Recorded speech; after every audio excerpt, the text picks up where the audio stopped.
Friends, आज हम लोग अपने इस वीडियो में लेके आए हैं सिग्नल सिस्टम के चैप्टर सेकंड एलटीआई सिस्टम एवं कन्वोल्यूशन का प्रॉपर्टीज।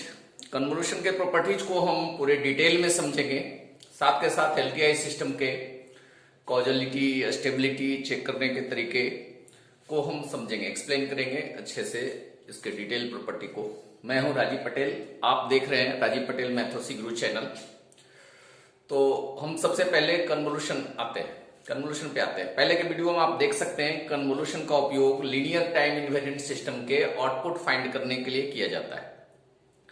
किसी भी लीनियर टाइम इनवेरिएंट सिस्टम का आउटपुट फाइंड करना है तो इनपुट सिग्नल का इंपल्स रिस्पॉन्स मतलब सिस्टम फंक्शन के साथ कन्वोल्यूशन करना पड़ेगा। कन्वोल्यूशन करके जो रिजल्ट आएगा वही आउटपुट होगा। मतलब एक कोई एलटीआई सिस्टम है, इनपुट xt दे रहे हैं, इस सिस्टम का सिस्टम फंक्शन ht है, तो इसका जो आउटपुट आएगा yt equal to xt convolution of ht होगा।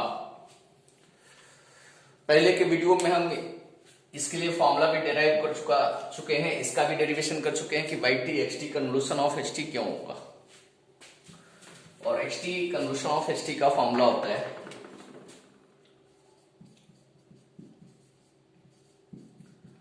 इसका फॉर्मूला होता है minus infinity to infinity x tau h t minus tau d tau. अगर डिस्क्रीट सिग्नल में ले लें एक्सएन कन्वोल्यूशन ऑफ एचएन का फॉर्मूला होता है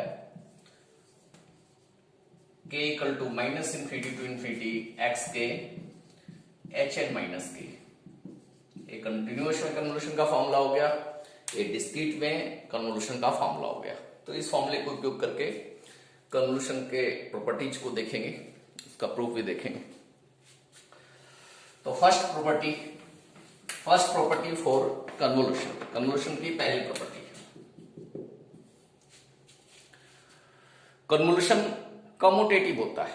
मतलब x1t convolution of x2t equal होता है x2t कन्वोल्यूशन ऑफ x1t के। x1t का x2t के साथ कन्वोल्यूशन करें या x2t का x1t के साथ कन्वोल्यूशन करें, सेम ही आएगा। प्रूफ भी करके देख सकते हैं। x1t convolution of x2t equal to हो जाएगा minus infinity to infinity x1 tau x2t minus tau t tau. हमें x2t टाउ लाना है ना, तो इसको लेट कर ले। Let t minus tau equal to p minus d tau equal to dp। यहां से डी टाउ की वैल्यू माइनस dp पुट कर सकते हैं और करस्पॉन्डिंग लिमिट भी हम चेंज करेंगे टाउ की और p की। टाउ की लिमिट माइनस इन्फिनिटी दिया हुआ है और प्लस इन्फिनिटी दिया हुआ है। टाउ की वैल्यू माइनस इन्फिनिटी पुट करेंगे तो t प्लस इन्फिनिटी, p की value minus infinity plus infinity हो जाएगा। टाउ की वैल्यू प्लस इन्फिनिटी पुट करेंगे तो माइनस बाहर लगा हुआ है तो माइनस इन्फिनिटी पी की वैल्यू हो जाएगी। तो ये लिमिट बन जाएगा हमारा infinity to minus infinity x1। Tau की वैल्यू हम पुट करेंगे, यहां से टाउ की अगर वैल्यू निकालिएगा फाइंड करिए तो टाउ की वैल्यू, टाउ इधर मतलब t minus p equal to tau. Tau की वैल्यू t माइनस पी हो जाएगी। t minus p x2p d tau की वैल्यू माइनस dp हो गया। इसे हम इक्वल टू में लिख सकते हैं, माइनस तो बाहर है और ए लिमिट उल्टा करते हैं तो एक माइनस साइन आता है। इंटीग्रेशन का प्रॉपर्टी होता है a टू b लिमिट है उसको b टू a बनाना है तो एक बाहर माइनस साइन आता है, वो माइनस साइन इस माइनस साइन से कैंसिल आउट हो जाएगा। मतलब लिमिट हम उल्टा लिख सकते हैं। x2p को इधर लिख दें x1t minus p dp। p लिखे टाउ लिखे कोई फर्क नहीं होता है, तो इसे हम क्या लिख सकते हैं x2t कन्वोल्यूशन ऑफ x1t। ये प्रूफ हो गया। तो इस तरीके से हम चाहें तो प्रूफ भी कर सकते हैं प्रॉपर्टीज को। सेकेंड प्रॉपर्टी,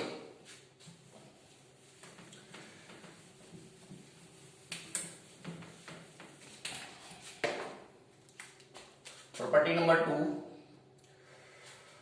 कन्वोल्यूशन डिस्ट्रीब्यूटिव होता है। x1t convolution of x2t plus x3t equal होता है, इसको डिस्ट्रीब्यूट करें तो x1t का कन्वोल्यूशन x2t के साथ करें प्लस x1t का कन्वोल्यूशन x3t के साथ करें, रिजल्ट सेम आएगा। मतलब सम करके कन्वोल्यूशन करें या दोनों को इंडिविजुअल कन्वोल्यूशन करके सम करें, रिजल्ट सेम आएगा। अच्छी बात। थर्ड, मैथमेटिक्स के एसोसिएटिव प्रॉपर्टी को भी फॉलो करता है कन्वोल्यूशन। एसोसिएटिव प्रॉपर्टी का मतलब x1t convolution of x2t convolution x3t, मतलब x2t और x3t को पहले कन्वोल्यूशन करें और जो रिजल्ट आता है उसका x1 के साथ करें, या फिर x1t x2t को पहले करें कन्वोल्यूशन और जो रिजल्ट आता है उसका कन्वोल्यूशन x3t के साथ करें, रिजल्ट सेम आएगा। मतलब तीन सिग्नल है, उनका आपस में कन्वोल्यूशन करना है, पहले किसी भी दो सिग्नल का कन्वोल्यूशन कर लीजिए, उसका फिर रिजल्ट को तीसरे के साथ करिए। कोई टेंशन लेने वाली बात नहीं है, कैसे भी कन्वोल्यूशन कर सकते हैं। ये प्रॉपर्टी नंबर थर्ड हो गया। ये सेम प्रॉपर्टी डिस्क्रीट में भी चलेगा, x1n के भी टर्म में चलेगा, उसको अलग से मैं नहीं लिख रहा हूं। प्रॉपर्टी नंबर 4, xt का convolution del t minus t nought के साथ xt माइनस टी नॉट होता है। सेम केस डिस्क्रीट में भी होगा, xn का convolution del n minus n nought के साथ xn माइनस एन नॉट होता है। आप एक प्रॉपर्टी डायरेक्ट अप्लाई करके गेट के प्रॉब्लम को सॉल्व कर सकते हैं, डायरेक्ट रिजल्ट लिख सकते हैं। 5 नंबर, property number 5, xt convolution of ut। xt convolution of ut direct आप रिजल्ट लिख सकते हैं, minus infinity to t x और d ut के साथ, सिर्फ ut के साथ अगर किसी का कन्वोल्यूशन कर रहे हैं तो उसका इंटीग्रेशन हो जाएगा, उसको सिंपली आप इंटीग्रेट कर सकते हैं। मतलब sin t को अगर ut के साथ कन्वोल्यूशन कर रहे हैं तो sin t का integration minus cos t, direct answer लिख लीजिए। तो ये प्रॉपर्टी बड़ा खतरनाक है, बहुत ज्यादा यूज में आता है। डिस्क्रीट का भी ऐसे ही करेंगे, xn कन्वोल्यूशन ऑफ un ये हो जाएगा k equal to minus infinity to n x के समेशन हो गया, एक्युमुलेशन हो गया। प्रॉपर्टी नंबर 5 हमने देखा। प्रॉपर्टी नंबर 6 देखिए, if yt equal to xt convolution of ht है, xt कन्वोल्यूशन ऑफ ht अगर yt के इक्वल है तो xt में क्या क्या चेंज करेंगे, क्या ऑपरेशन परफॉर्म करेंगे तो yt पे उसका क्या रिजल्ट आएगा। फर्स्ट है, अगर शिफ्टिंग करते हैं xt माइनस टी नॉट का कन्वोल्यूशन ht के साथ करते हैं, या फिर ht में शिफ्टिंग करके xt के साथ कन्वोल्यूशन करते हैं, रिजल्ट में टी नॉट की शिफ्टिंग आ जाएगी, yt में टी नॉट की शिफ्टिंग आ जाएगी। बहुत अच्छे। बी पार्ट, अगर एक शिफ्टिंग t1 की शिफ्टिंग ht में है और t2 की शिफ्टिंग h2 में है, मतलब कुछ से ऐसा भी बोल सकते हैं कि दोनों में जब भी एक सेम शिफ्टिंग हो, है ना, एक में कुछ की शिफ्टिंग हो रखी है, दोनों में शिफ्टिंग हो रखी है, रिजल्ट क्या होगा, दोनों को शिफ्टिंग को कंबाइन करके आएगा result, t1 plus t2 by one में t1 प्लस t2 से शिफ्टिंग होके आएगा रिजल्ट। बहुत अच्छे। और भी देखें, अगर स्केलिंग कर दिए x80 का कन्वोल्यूशन ht के साथ कर रहे हैं, या xt h80 कर रहे हैं, तो 1/a/80 हो जाएगा। स्केलिंग भी इस तरीके से हो जाएगा। अगर डिफरेंशिएशन कर रहे हैं डी पार्ट, मतलब xt का कन्वोल्यूशन पता है xt का, तो differentiation of x T H T का डायरेक्ट निकाल सकते हैं। एक्स टी में डिफरेंशिएशन हो रखा है या फिर एच टी में डिफरेंशिएशन हो रखा है, रिजल्ट में वाई टी में डिफरेंशिएशन हो जाएगा। बहुत अच्छी प्रॉपर्टी है भाई।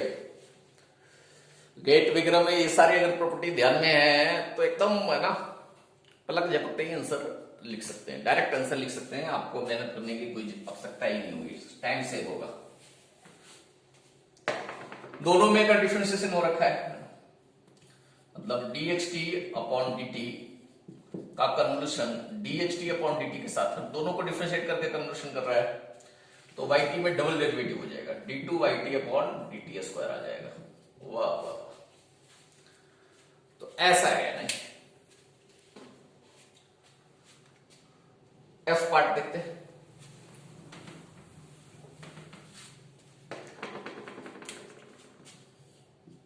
एफ पार्ट कोई कन्वर्शन कर रहे हैं, मान लिया x1t वेरी कर रहा है t1 से t2 के बीच ना। हम इस तरीके से सिग्नल बनाए हैं, मतलब x1t t1 के पहले 0 है और t2 के बाद में 0 है। बॉन्डेड सिग्नल है, इसकी बाउंड्री t1 से t2 है। इसका कन्वर्शन कर रहे हैं, xt है और ht है, इसकी बाउंड्री है t3 से t4 के बीच। इसकी बाउंड्री क्या है, t3 से t4 के बीच है। तो इससे जो रिजल्ट निकल के आएगा, t4 थोड़ा नहीं दिख रहा हो तो आप कर लें ना, t3 से t4 के बीच है इसकी बाउंड्री। चलिए कोई नहीं, ऊपर मैं लिख दे रहा हूं, ht की बाउंड्री है t3 से t4 के बीच। तो इससे जो रिजल्ट आएगा yt, xt conversion of ht आएगी, उसकी जो बाउंड्री आएगी,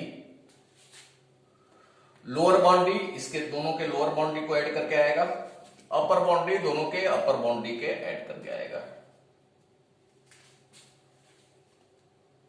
इसका लोअर बाउंड्री के साथ ऐड करके आएगा और अपर बाउंड्री के साथ ऐड करके आएगा।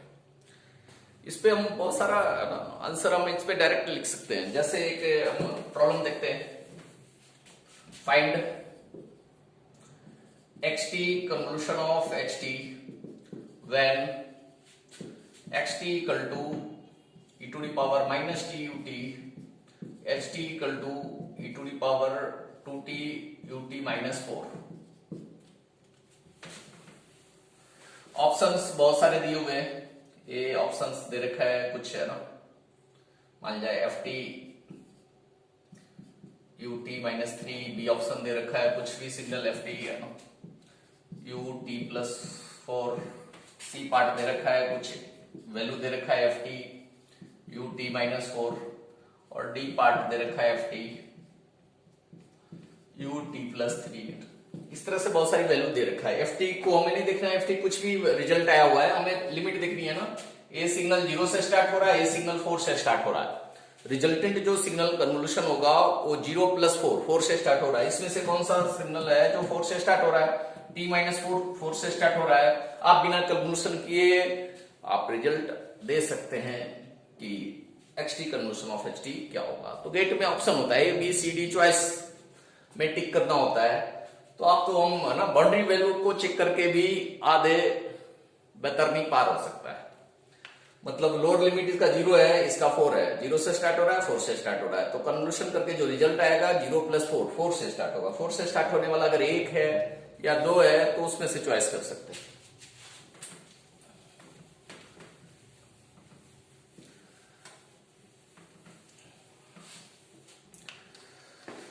फिर आता है स्टेबिलिटी ऑफ सिस्टम, ये भी हम कन्वोल्यूशन से पता करते हैं। स्टेबिलिटी ऑफ सिस्टम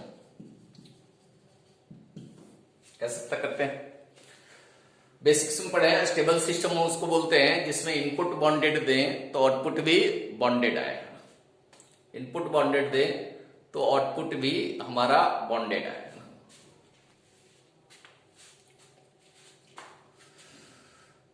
मतलब xt हम सिस्टम में लेस देन V1 दें तो आउटपुट भी YTV जो आए लेस देन V2 आए, ऐसा लेट करके चलेंगे, आउटपुट भी बॉन्डेड आना चाहिए। तो लेट कर ले रहे हैं, xt जो है mod of xt less than V1 है। xt लेस देन V1 होगा तो x टॉप भी V1 से छोटा होगा, तो yt अगर निकालना हो तो क्या होगा, yt equal to minus infinity to infinity x top ht minus top d top. ठीक है जी, मॉड लगाते हैं इधर तो इधर भी मॉड लग जाएगा, minus infinity to infinity mod of x top mod of ht minus top d top. Mod of xt की वैल्यू v1 से छोटी है तो इसको लिख सकते हैं less than equal to v1 minus infinity to infinity mod of ht minus top d top. मॉड लगा हुआ है यहां पूरे में, मतलब हो गया mod of yt less than equal to t minus top common p लीट कर ले तो d टॉप dp हो जाएगा, माइनस dp होगा, मॉड लगा हुआ है v1 mod of minus infinity to infinity hp dp।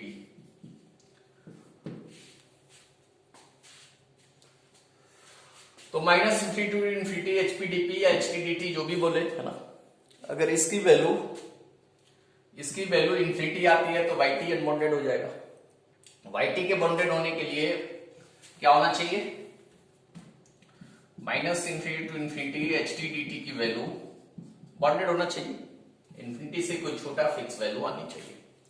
अगर इसकी वैल्यू इंफिनिटी आ गई तो yt अनबॉन्डेड हो जाएगा। तो हम स्टेबल सिस्टम के लिए कंडीशन लेके आ गए। For stable system minus infinity to infinity ht dt mod of less than infinity होना चाहिए। वैसे ही डिस्क्रीट के केस में k इक्वल टू माइनस या n ही ले लेना, n equal to minus infinity to infinity hn की वैल्यू बॉन्डेड होना चाहिए लेस देन इंफिनिटी। इंफिनिटी से छोटी कोई भी वैल्यू आएगी तो हम पक्का हो जाएंगे कि बॉन्डेड है।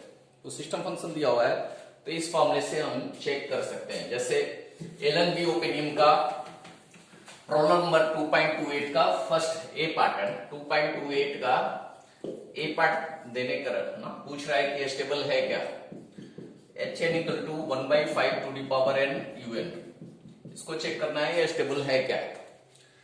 तो un का मतलब ये होता है 1 n greater than equal to 0 0 otherwise. तो hn की वैल्यू हम निकालेंगे तो ये आ जाएगा 1/5 to the power n greater than equal to 0 0 otherwise. अब इसका जब माइनस इंफिनिटी से इंफिनिटी तक सम करेंगे, summation of n equal to minus infinity to infinity hn, इसकी वैल्यू हम निकालेंगे तो ये आ जाएगा 0 टू इंफिनिटी, 0 के पहले तो 0 ही है, n equal to 0 to infinity 1/5 to the power n, ये आएगी वैल्यू। आपको पता है formula k equal to a to infinity, k equal to a to infinity x to the power k equal to होता है value x to the power a upon 1 minus x for mod x less than 1 के लिए infinity होता है mod x greater than equal to 1 के लिए। एक है ना समेशन का फॉर्मूला होता है, मॉड x अगर 1 से छोटा होगा तो a वाली वैल्यू होगी x to the power a 1 minus x, mod x अगर 1 से बड़ा होगा तो इंफिनिटी वैल्यू आएगी। तो यहाँ तो मॉड x 1 से छोटा है ना जी, तो इसकी वैल्यू फिक्स वैल्यू आएगी, क्या आएगी 1/5 to the power 0 1 minus 1 upon 5, ये वाली वैल्यू आएगी। तो ये वाली वैल्यू करेंगे तो 5/4 आ गया, फिक्स वैल्यू आ गई, इसलिए hence this system is stable system, stable system है। तो इस तरीके से हम चेक कर सकते हैं किसी भी सिस्टम को कि वो स्टेबल है या नहीं। ऐसे ही कॉजल सिस्टम भी हम चेक कर सकते हैं। कॉजल सिस्टम कैसे चेक करेंगे,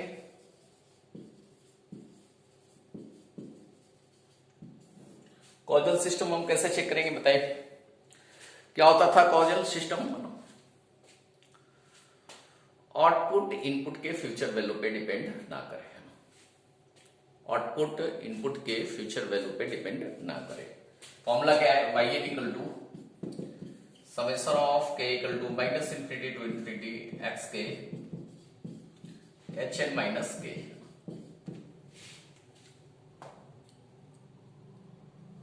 ठीक है, तो आउटपुट की है ना, आउटपुट में टाइम की वैल्यू n है, इनपुट में टाइम की वैल्यू k है। तो आउटपुट में जो टाइम की वैल्यू है वो इनपुट के टाइम के वैल्यू से बड़ी होनी चाहिए या बराबर होना चाहिए। मतलब n हमेशा k से बड़ा या बराबर होना चाहिए। मतलब for n less then k है ना, सिस्टम डज नॉट एग्जिस्ट करना चाहिए ना। या ऐसे कर सकते हैं कि सिस्टम जीरो होना चाहिए है ना, वहां पे कोई आउटपुट नहीं देना चाहिए, रिस्पांस नहीं देना चाहिए। तो n माइनस के क्या होना चाहिए? Greater than equal to zero के लिए ना। n minus k greater than zero का मतलब n minus k greater than equal to zero के लिए ही वैल्यू होनी एग्जिस्ट करनी चाहिए hn की, सिस्टम की। n माइनस के लेस देन जीरो के लिए नहीं होना चाहिए ना। तो ऐसा भी कर सकते हैं कि n माइनस के फॉर n माइनस के लेस देन जीरो है ना, सिस्टम फंक्शन की वैल्यू जीरो होनी चाहिए ना। मतलब hn माइनस के इक्वल टू, मतलब आउटपुट क्या होना चाहिए? जीरो होना चाहिए। तो hn माइनस के इक्वल टू जीरो होना चाहिए फॉर n माइनस के less than zero. n minus के को हम p भी कुछ बोल सकते हैं, मतलब h p equal to zero होना चाहिए for p less than zero है ना। मतलब p को n भी लिख सकते हैं, hn इक्वल टू जीरो होना चाहिए n लेस देन जीरो के लिए। तो कॉजल सिस्टम हम उसको बोलेंगे कि जीरो के पहले अगर सिस्टम फंक्शन जीरो है तो हम उसे कॉजल सिस्टम बोलेंगे ना। तो पिछले वाले प्रॉब्लम में 2.28 का जो ए पार्ट किए थे, h n equal to 1/5 to the power n un किए थे। इसमें n लेस देन जीरो पे जीरो है, un तो 1 जीरो के बाद ही होता है। तो ये सिस्टम कॉजल सिस्टम है। तो इस तरीके से किसी भी सिस्टम को हम अगर लीनियर टाइम इनवेरिएंट है तो कॉजल होगा या स्टेबल होगा या कोई नहीं होगा, आप चेक कर सकते हैं। एक और प्रॉब्लम से हम देखते हैं इसको, 2.29 का देखते हैं। 2.29 का डी पार्ट देखते हैं। H T equal to E to the power 2t u of minus one minus t. ये प्रॉब्लम देखते हैं। इस प्रॉब्लम को सोल्व करने का प्रयास करते हैं। यू टी आप जानते हैं 1 होता है, टी ग्रेटर देन जीरो पे, जीरो अदरवाइज होता है। यहां से u minus one minus T करेंगे तो 1 होगा, minus one minus T greater than zero पे, minus one greater than T पे, जीरो अदरवाइज। यहां से एच टी हम फाइंड करेंगे, H T equal to E to the power 2t u of minus one minus T, value find करेंगे। 1 into E to the power 2t, e to the power 2t हो जाएगा t less than minus one के लिए, zero otherwise. अब t less than minus one मतलब minus one से पहले value exist कर रही है ना, तो एक ऐसा सिस्टम होगा non causal system. Non causal तो यहां पर पता चल गया, ये नॉन कॉजल सिस्टम है क्योंकि जीरो के लेफ्ट साइड वैल्यू एग्जिस्ट कर रही है एच टी की। स्टेबल चेक करने के लिए इसको इंटीग्रेट करना पड़ेगा, कंटिन्यूअस टाइम सिग्नल, तो इसको इंटीग्रेट करना पड़ेगा। Minus infinity to infinity h t d t की वैल्यू निकालनी पड़ेगी। लिमिट होगा माइनस इंफिनिटी से minus t, minus one, upper limit minus one है। e to the power 2t dt integrate कर दीजिए इसको, e to the power 2t divide by 2 होगा, minus infinity to minus one. पहले अपर लिमिट पुट होगा, minus करके lower limit put होगा, 1/2 हम बाहर कर लेते हैं। e to the power minus one put करेंगे तो e to the power minus two होगा, माइनस माइनस इंफिनिटी t की जगह पर पुट करेंगे तो e to the power minus infinity होगा। 1/2 E to the power -2 E to the power -minus infinity 0 होता है, आप ध्यान कर सकते हैं। E to the power -minus infinity 0 होता है, E to the power plus infinity infinity होता है, ये ध्यान करने वाली बात है। तो 0 हो गया ये, क्योंकि ये लेस देन इंफिनिटी है ना, वैल्यू आई, तो ये कैसा सिस्टम है, स्टेबल सिस्टम है। बड़े अक्षरों में लिख दीजिए, स्टेबल सिस्टम है। ठीक है, एक प्रॉब्लम और आपको क्लियर नहीं हुआ है तो एक प्रॉब्लम और फिर समझते हैं। इसी का ई पार्ट है ना, 2.29 का ओपेनियम का ई पार्ट हम देखते हैं। एच टी इक्वल टू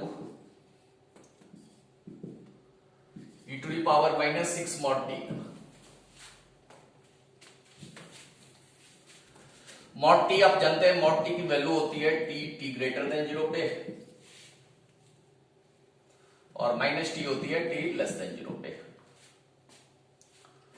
तो एच टी की वैल्यू लिखेंगे E to the power -6 mod T, मतलब हो गया मॉड टी की वैल्यू एक बार टी पुट करेंगे, एक बार टी पुट करेंगे टी ग्रेटर देन 0 के लिए, और टी पुट करेंगे तो प्लस टी हो जाएगा टी लेस देन 0 के लिए। अब ये टी लेस देन 0 पे वैल्यू 0 तो नहीं है ना, एग्जिस्ट कर रही है, तो एक ऐसा सिग्नल है non causal system, non causal system का ये सिग्नल है ना।